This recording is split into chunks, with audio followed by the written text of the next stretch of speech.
నమస్కారం. అందరికీ నమస్కారం అండి. ఇప్పుడు ఇంటర్మీడియేట్ ఫస్ట్ ఇయర్ సంబంధించి 5 మార్క్స్ క్వెషన్ చాలా ఇంపార్టెంటు. దీర్ఘకాలిక విత్తం వనరులు వ్రాయండి. అంటే దీర్ఘకాలిక విత్తం మూలాధారాలన్నా, వనరులు వ్రాయమన్నా ఒకటే ఆన్సర్ అనమాట. ఇదేంటంటే ఈక్విటీ వాటాలు. ఈక్విటీ వాటాలను మనం ఏమంటామంటే సాధారణ వాటాలు అంటాం. ఈక్విటీ వాటాలను ఏమంటారు? సాధారణ వాటాలు అంటారు. డివిడెండ్ చెల్లింపు విషయంలో కానీ లేదా కంపెనీ పరిసమాప్తి సమయంలో మూలధనం తిరిగి చెల్లించేటప్పుడు కానీ, కంపెనీ పరిసమాప్తి అంటే ఏంటంటే కంపెనీని క్లోజ్ చేసేటప్పుడు అనమాట అండి. కంపెనీ ఇంకా క్లోజ్ చేసాం, వైండింగ్ అప్ అంటారు, లిక్విడేషన్ అంటారు. కంపెనీ పరిసమాప్తి సమయంలో మూలధనం తిరిగి చెల్లింపు విషయంలో కానీ ఏ విధమైనటువంటి ఆధిక్యపు హక్కులు లేని వాటాలను ఏమంటాం అంటే ఈక్విటీ వాటాలు అంటాం అనమాట.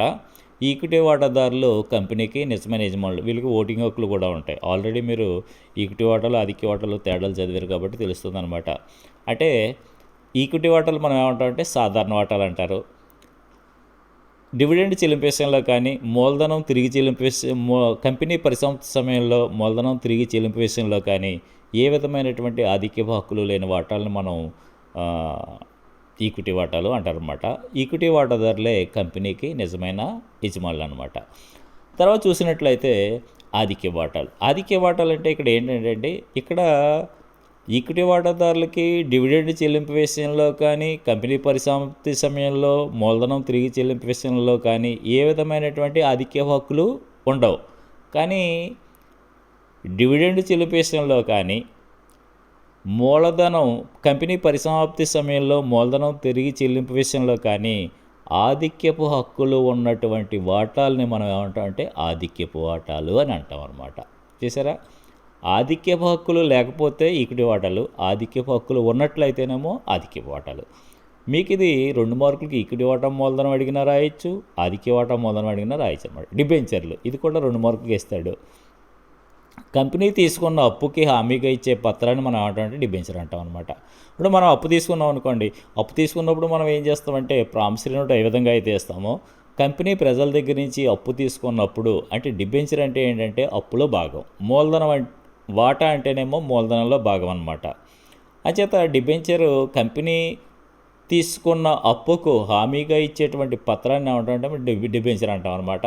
ఈ డిబెంచర్లో ఏముంటుందంటే కాలపరిమితి అంటే 5 సంవత్సరాలు చెల్లిస్తామా, 4 సంవత్సరాల తర్వాత చెల్లిస్తామా అంటే రిడీమబుల్ డిబెంచర్స్ అంటాం, విమోచనీయ డిబెంచర్లు అంటాం. నిర్ణీత కాలం తర్వాత తిరిగి చెల్లిస్తాం అనమాట. ఆ డిబెంచరు కాలపరిమితి ఉంటుంది. అలాగే డిబెంచరు ఎవరైతే కొన్నారో ఆ డిబెంచర్ దారి పేరు ఉంటుంది. దాని మీద వడ్డీ రేట్, డిబెంచర్కి వడ్డీ రేట్ ఎంత ఇస్తారు, ఇవన్నీ కూడా మనకి ఇందులో ఉంటాయన్నమాట. ఇది డిబెంచర్లు. నిలిపి ఉంచిన అర్జీలను మర్చిపోం. అంటే సాధారణ కంపెనీ ఏం చేస్తుందంటే ఆర్జించిన లాభం మొత్తాన్ని వాటాదారులకు డివిడెండ్గా పంచరవు.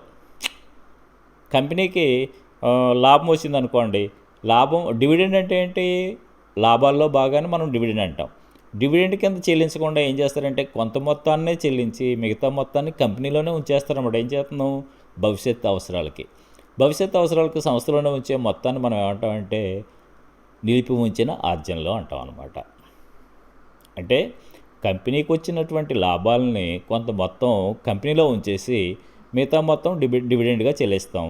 ఆ కంపెనీలో ఉంచినటువంటి లాభాలు ఏవైతే ఉన్నాయో ఆ లాభాలనే నిలిపి ఉంచిన అర్జనలు. అంటే మనం సింపుల్గా చెప్పాలంటే కంపెనీ సంపాదించినటువంటి లాభాలని వాటాదారులకు డివిడెండ్గా పంచకుండా కొంత మొత్తం కంపెనీలో ఉంచినట్లయితే దాన్ని నిలిపి ఉంచిన అర్జనలు అంటాం అనమాట. నిలిపి ఉంచిన అర్జనలు. విలంబిత వాటాలు. ఈ విలంబిత వాటాలు ఎవరికి ఇస్తామంటే మనం కంపెనీ వ్యవస్థాపకులు అంటే కంపెనీ స్థాపించిన వాళ్ళు ఎవరైతే ఉన్నారో వాళ్ళకి మనం ఏం చేస్తామంటే ఈ విలంబిత వాటాలు ఇస్తామన్నమాట. తక్కువ రేటుకి ఇస్తారు.